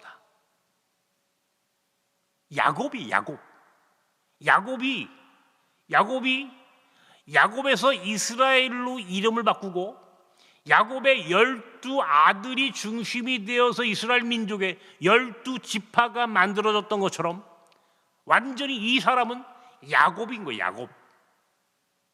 위대한 하나님이 쓰시는 사람으로 바뀌기 시작했어요. 목사가 돼서 2014년도 6월에 지금부터 약 몇 년 됐나요? 5년 넘었나요? 이제? 5년쯤 넘었죠? 2014년도니까 5년 넘었습니다. 이제 7년 됐습니다. 터키 이스탄불로 파송을 했어요. 이란 출신 한국인이 한국 패스포트를 갖고 터키 이스탄불로 보냈어요. 왜 보냈느냐? 터키로요, 이란에서 페르시아 사람들이, 아프가니스탄 사람들이 수백만 명이 터키로 넘어옵니다. 난민이 되기 위해서, 유럽으로 넘어가는 난민이 되기 위해서 터키로 넘어오는 200만 명이 넘는 이란 사람들이, 무슬림들이 터키로 몰려오기 시작한 거예요. 여기가 선교지다.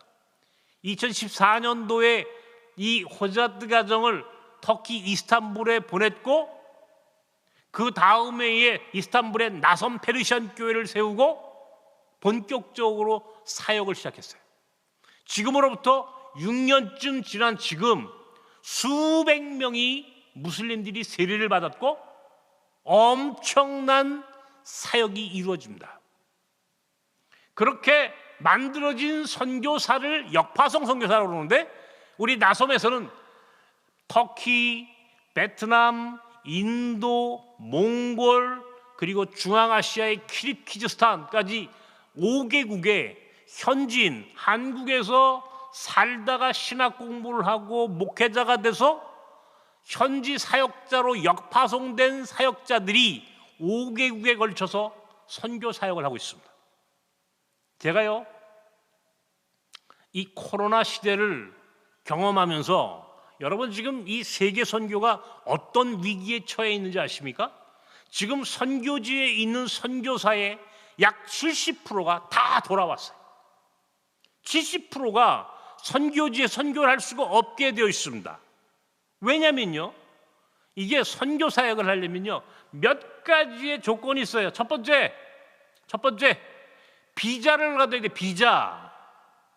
그죠? 비자 문제를 해결해야 합니다. 두 번째, 문화적인 충돌을 감수해야 돼요. 세 번째, 언어를 할 수 있어야 됩니다. 그 나라 언어를.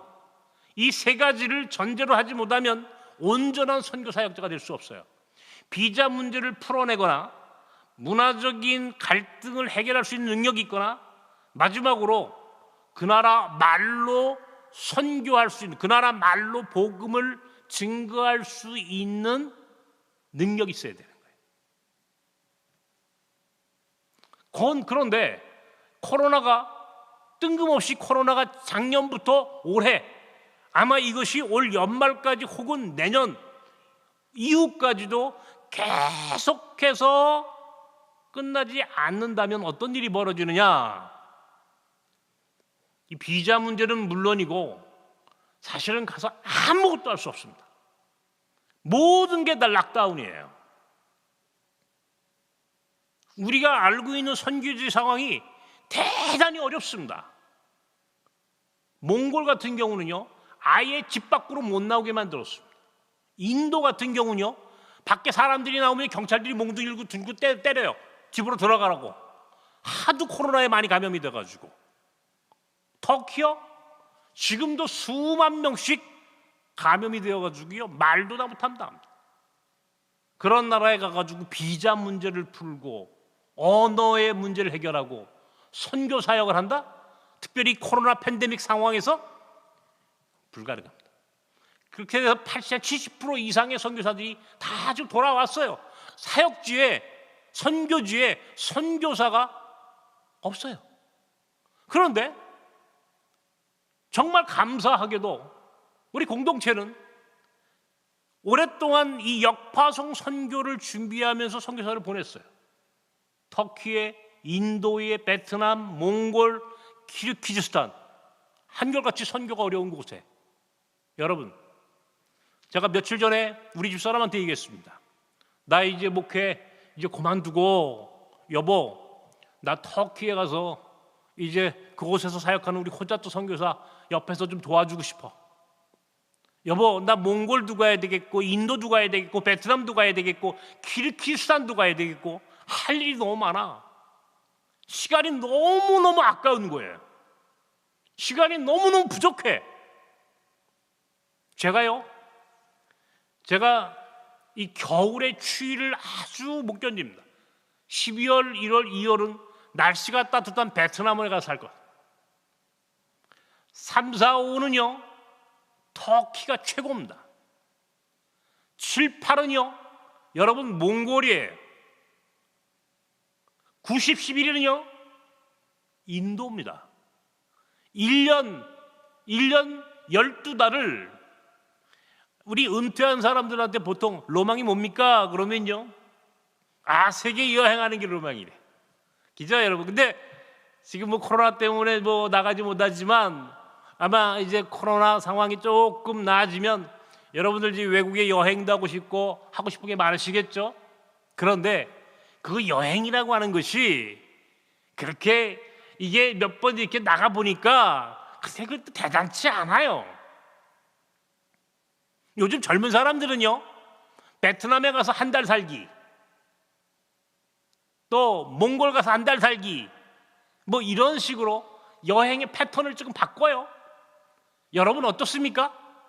은퇴하신 이후에 선교지에 가가지고요 한 달씩 두 달씩 선교사들과 더불어 사역하는 겁니다.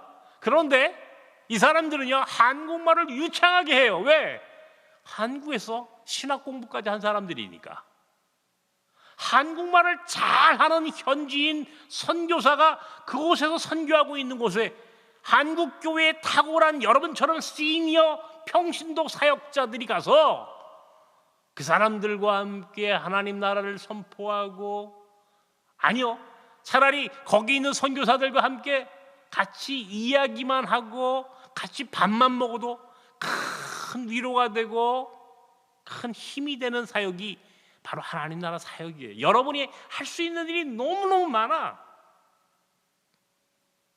인생의 로망도 해결하면서 가장 효과적인 역파송 선교사들과 더불어 협력해서 선교할 수 있다면 이보다 더 좋은 선교의 전략이 세상에 어디 있습니까? 제가 역파송 선교사와 뉴라이프 시니어 선교사를 이렇게 섞어보는 거예요. 요즘 말로 융합하는 거예요. 그러면 거기서 엄청난 시너지가 생겨요. 제가 알고 있는 어떤 집사님 부부는 철도청 공무원으로 이제 은퇴를 하셨는데, 이분들은 은퇴하시자마자 우리 뉴라이프 선교회의 비전 스쿨에 참여하셔가지고 곧바로 이제 비전 스쿨을 마치시고 몽골에 가셔가지고 거기에 있는 역파송 선교사들과 선교사와 더불어 1년 작정하고 가서 선교 사역을 하셨는데 1년 하고 더 1년 더 하시겠다고 2년을 사역하고 돌아오셨어요. 지금 현재 베트남에는요, 그분들은 호주에서 오신 부부인데 이분들은 호주에서 근 30년을 나그네로 사셨던 분들이에요. 제가 호주 시드니 가가지고 이 부부를 만났는데 이분들은 우리나라의 축구 국가대표, 청소년 국가대표 출신이에요. 남편이. 집사님 뭘 잘하십니까? 그랬더니 저는 축구를 잘합니다 그러더라고요. 아이고 잘됐습니다. 베트남은 지금 박항서 감독 때문에 난리가 났는데 가가지고 축구공 하나만 들고 와도 선교됩니다. 해서 지금 베트남에 가가지고 우리 역파송 선교사와 더불어 축구팀을 만들어가지고 축구 선교를 하는데 너무너무 행복하대. 너무너무 행복하대. 예? 이렇게 선교지에 나가서 선교하는 시니어 선교사들을 키우고 그 사람들을 파송하는 거예요. 다시 말합니다. 동대문만 있는 게 아니죠. 우리 아까 장로님, 서장로님 어디 다녀오셨습니까? 뭐 여쭤보니까 저기 안산 원곡동이라는 데 다녀오셨다고 그래. 원곡동 거기는 외국인과 한국 사람이 절반씩 사는 곳입니다. 거기 국경 없는 마을이라고 그래요. 이제 우리나라에 곳곳에 이주민들이 많이 있습니다. 특별히 동대문이 그런 곳이고요. 그런 걸 사역하시다가 또 더 할만하시거든 역파송 선교사가 있는 곳으로 가십시오.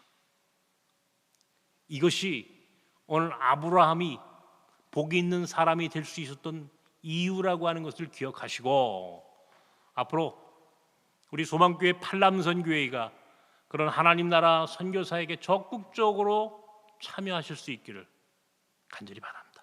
감사합니다.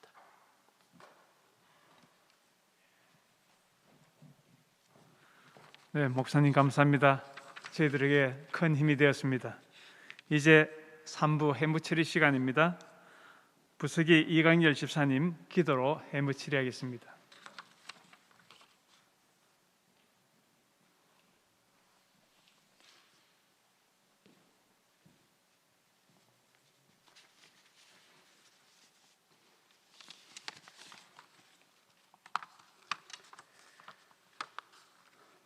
사랑과 은혜의 아버지 하나님, 저희 팔남선교회 회원들을 사랑하사 은혜 베풀어 주시고 축복하여 주심에 감사드리며 영광과 경배를 드립니다. 전 세계를 휩쓴 코로나 전염병 가운데서도 저희들을 보호하여 주심에 감사드립니다. 사순절 기간 주님의 고난을 생각하며 저희들을 향한 주님의 사랑에 감사드립니다. 오늘 비록 비대면이지만 팔람선교회 원래로 모일 수 있는 은혜를 베풀어 주심에 감사드립니다. 저희 팔람선교회가 세상의 빛과 소금의 역할을 잘 감당할 수 있도록 인도하여 주옵소서. 대한민국을 사랑하시는 아버지, 이 나라를 긍휼히 여겨 주옵소서. 구성원들의 탐욕과 서로 간의 반목과 시기, 갈등으로 많은 죄를 짓고 있습니다. 용서하여 주시옵소서. 글로벌 경제 전쟁의 위기에서 이 나라를 지켜주시고 복지국과 경제 강국을 이루어낼 수 있도록 주님 도와주시옵소서. 지금은 팔람선교회 3월 원래의 회무를 처리하고자 합니다. 모든 순서를 주님께서 인도하여 주시옵소서.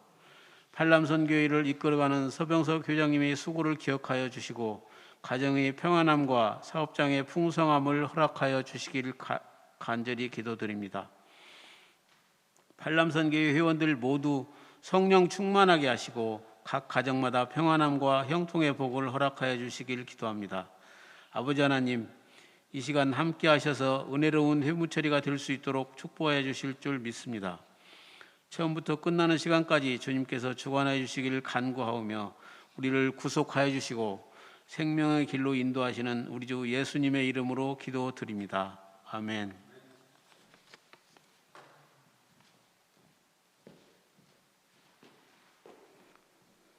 예, 안녕하십니까. 서기 윤용순 집사입니다. 어서 코로나가 이 사태가 빨리 끝나서 우리 많은 우리 회원님들 같이 만나는 시간이 어서 오기를 기다리고 있습니다. 그리고 올해는 그 수첩을 완전히 새로 만들지 않고 작년 거를 활용하시되 추가되는 부분들만큼을 증보판으로 해서 전자수첩으로 만들겠습니다. 네, 이상입니다.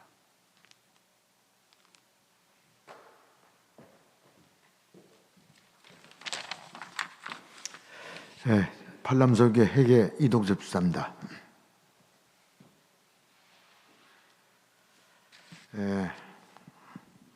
회계보고 팔람선교회 회계보고 드리겠습니다. 2021년 1월 20일부터 3월 24일까지입니다. 입금 내역 총 수입입니다. 수입은 예산은 7,200 잡았는데요. 지금 현재 그 3,100만 원, 3,104만 5천 원이 지금 입금돼 있습니다. 그래서 금월 달에는 680만 원이 들어갔고 임원회비 40만 원, 그다음에 일반 회비 520만 원, 찬조금 120만 원입니다. 찬조금은 임재관 집사님께서 100만 원 하고 그다음에 양한호 집사님께서 20만 원에서 120만 원이 찬조 들어갔고요. 그다음에 회원회비는 지금 현재 720만 원인데요. 여기는 봉사부가 200만 원, 문화부가 200만 원, 선교부가 100만 원, 신교부가 지금 현재까지 들어온 게 220만 원에서 총 720만 원이 입금됐습니다. 그래서 총 입금액이 3,104만 5천 원이고요. 지출 내역을 말씀드리겠습니다. 원래비가 우리가 금월달에 29만 1천 나갔고요. 그 다음에 경주비가 10만 원, 그 다음에 화해조찬비 20만 원, 그 다음에 신앙수련회 그 찬조가 20만 원. 이거는 임재관 집사하고 김영창 장로님 연초에 입금한 게 있어요. 요거 대체 처리했습니다. 그 다음에 ABB에서 125만 원이 지출돼 있는데요. 남선교회 연합회 회비 100만 원 하고 강영록 목사님 송별금 25만 원에서 125만 원. 그래서 지출 금월달에 지출이 216만 5천 원 해서 총 지출 내역이 두 개가 259만 8천 원. 그래서 3,100만 원 그 입금 내역에서 258만 9만 8천 원 빼서 지금 잔액이 2,844만 7천 원이 지금 잔액으로 남아 있습니다. 아무튼 저 코로나19 감염병으로 이렇게 비대면으로 예배를 드리는데 빨리 이게 끝나가지고 우리 교육관이 꽉꽉 차서 예배를 드릴 수 있도록 기도드리겠습니다. 감사합니다.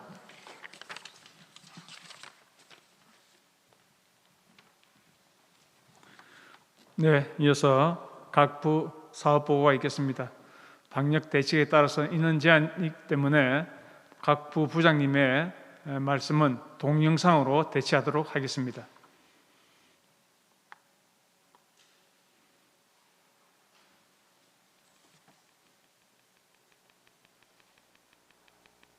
봉사부 회원님 안녕하십니까? 봉사부장 한봉수 집사입니다. 사순절 기간인데 어떻게 은혜롭게 잘 지내시는지요? 벌써 한 달이 빠르게 지나갔습니다.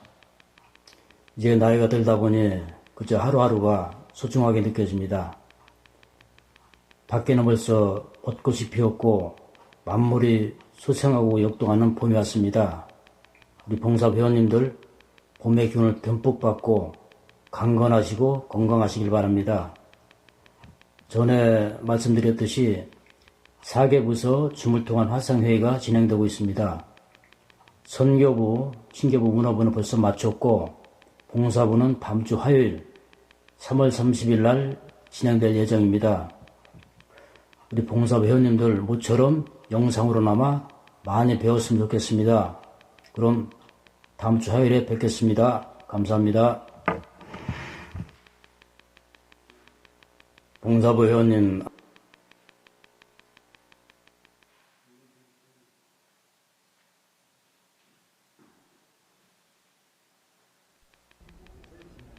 안녕하세요.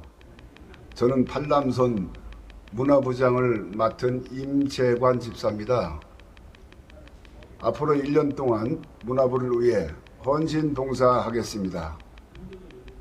코로나19로 인해 우리가 대면할 수 없지만 다소 완화가 된다면 조만간 모임을 갖도록 준비하겠습니다. 앞으로 영화 관람 또는 식사 모임을 통해 친교의 시간을 갖도록 최선의 노력을 다하겠습니다.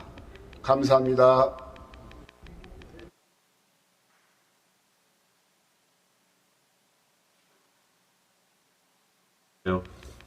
선교부 홍사경 집사입니다. 3월 선교부 활동 보고 드리겠습니다. 선교부의 상견례겸 원래회가 줌을 통해서 3월 11일 오후 8시 50분에 있었습니다. 그래서 10분이 참석을 하셨고 휴대폰 화면을 통해서 서로 반갑게 얼굴을 확인할 수가 있었습니다. 비대면 상황이긴 하지만 그래도 꾸준히 줌을 통해서 매월 원래를 계속하자라는 의견이 있었습니다. 4월 달에는 여러분들께서 더더욱 줌을 통해서 미팅하는 것을 독려해서 많은 분이 참석을 하셨으면 좋겠습니다. 일정은 추후 카톡방에 올려놓도록 하겠습니다. 슬픈 소식인데요. 선교부 최경석 장로님께서 2월 22일 소천하셨습니다. 삼가 조의를 표하며 유가족께 하나님의 위로가 함께 하시길 기도합니다. 2020년도 팔람선교회 회원명부 배포 중입니다.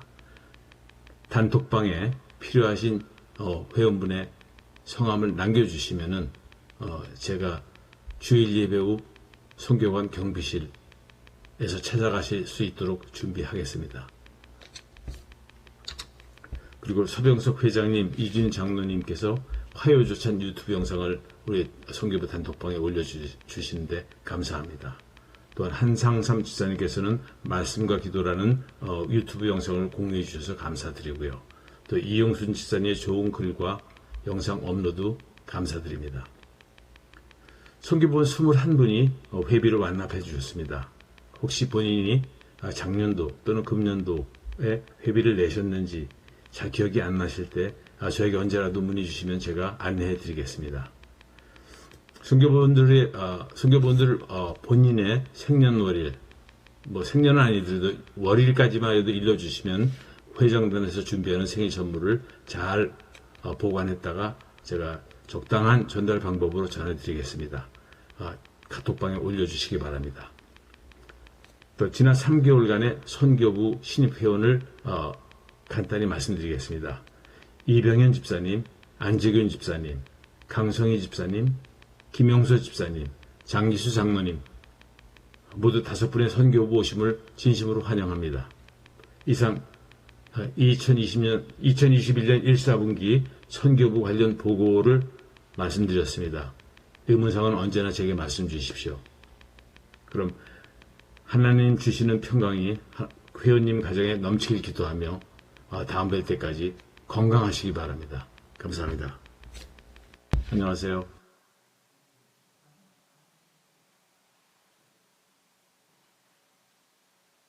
안녕하세요. 친교부장 어윤찬 장로입니다. 이렇게 만나 뵙게 돼서 반갑습니다. 새해 인사드린 지가 엊그제 같은데 벌써 꽃피는 3월이 됐습니다. 여러분들 건강하시고 또 자주 뵐 날이 오기를 소망합니다. 저희 친교부 사업은 3월 원래와 3월 임원 원래를 주관하고 있습니다. 지난 3월 22일 월요일 저녁 8시 30분에 저희들 줌으로 화상회의를 했습니다. 또 이렇게 오래간만에 만나 뵌 분들 반가웠고요. 또 유익한 시간이었습니다. 또 25명이라는 많은 분들이 참여해 줘서 너무 감사했습니다. 또 이게 당분간 코로나19가 지속되면 저희들 줌으로 화상회의를 자주 할까 합니다. 여러분들 그동안 참석 못하신 분들은 다음 기회에 참석해 줘서 인사하는 시간을 가졌으면 좋겠습니다. 저희들 친교부는 다음 4월 신앙수련회를 주관하고 있습니다. 잘 준비하고 여러분께 다시 만나 뵙기를 소망하며 친교부 사업보고를 이상으로 마치겠습니다. 감사합니다. 여러분들 건강하세요. 다시 뵙기를 소망합니다. 감사합니다.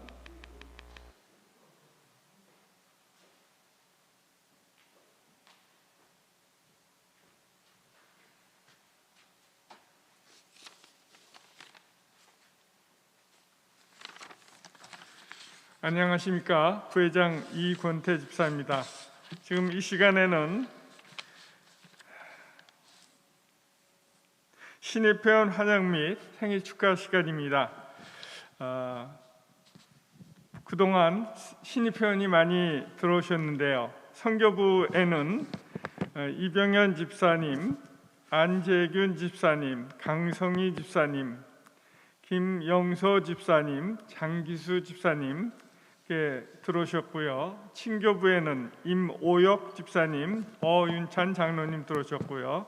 봉사부에는 박광석 집사님, 신익현 집사님, 문화부에는 김경엽 장로님, 이상석 집사님, 김우경 집사님, 양권성 집사님 이렇게 신입회원으로 들어오셨습니다.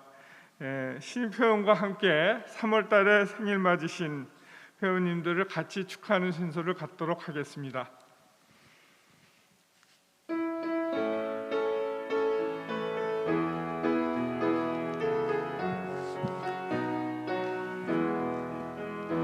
너는 시냇가에 심은 나무라 하나님의 사랑 안에 믿음 뿌리 내리고 주의 뜻대로 항상 사세요. 축하합니다.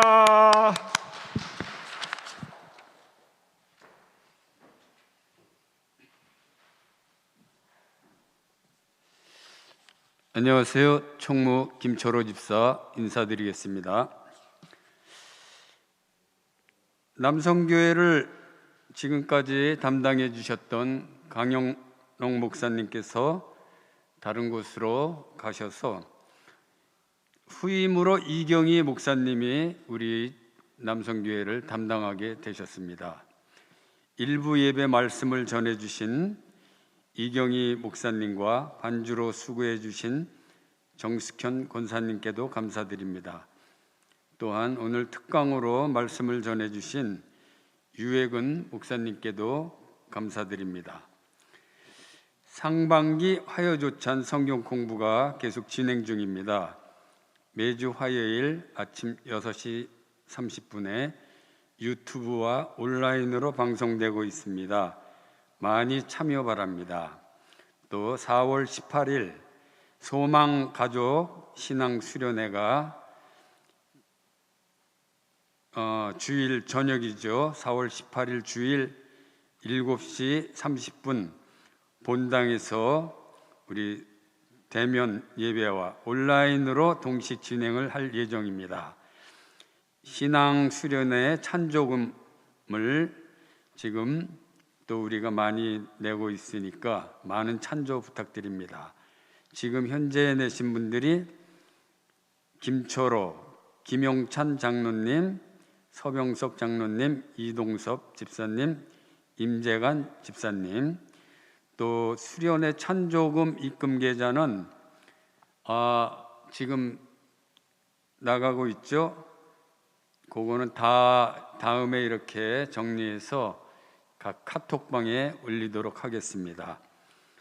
팔람 선교회를 위해서 또 찬조해 주신 분들께 감사드립니다. 찬조하신 분은 양환호 집사님, 또 이번에 팔람에서 유일하게 8번으로 계시는 임재관 집사님이 찬조해 주셨습니다.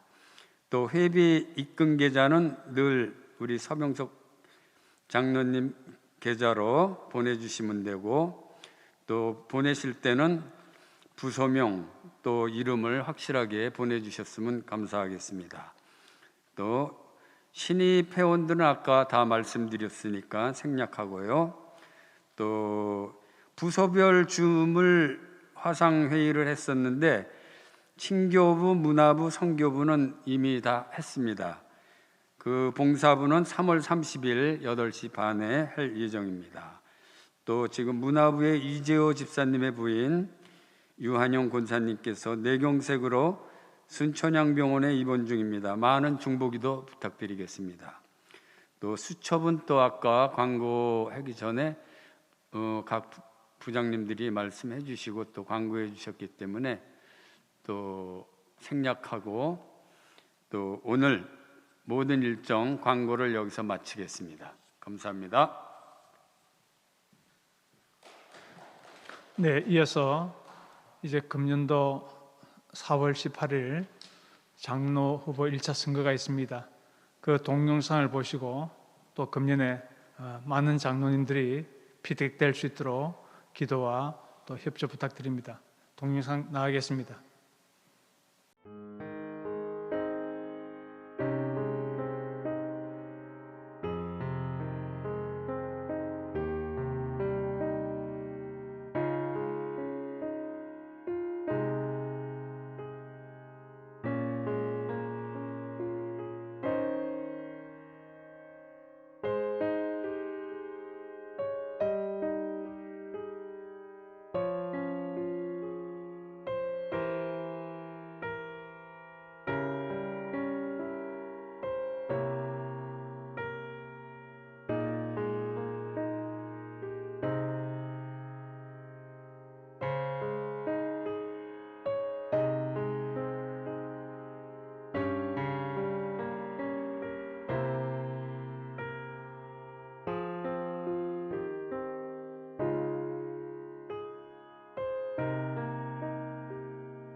네, 이제 주 기도문 송으로 3월 원례를 폐하겠습니다.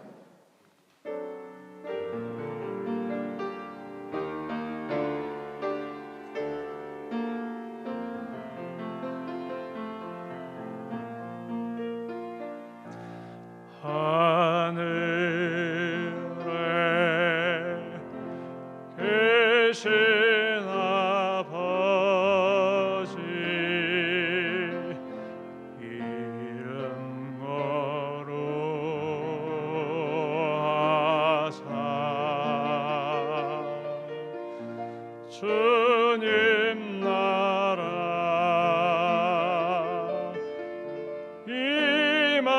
임하시고 뜻이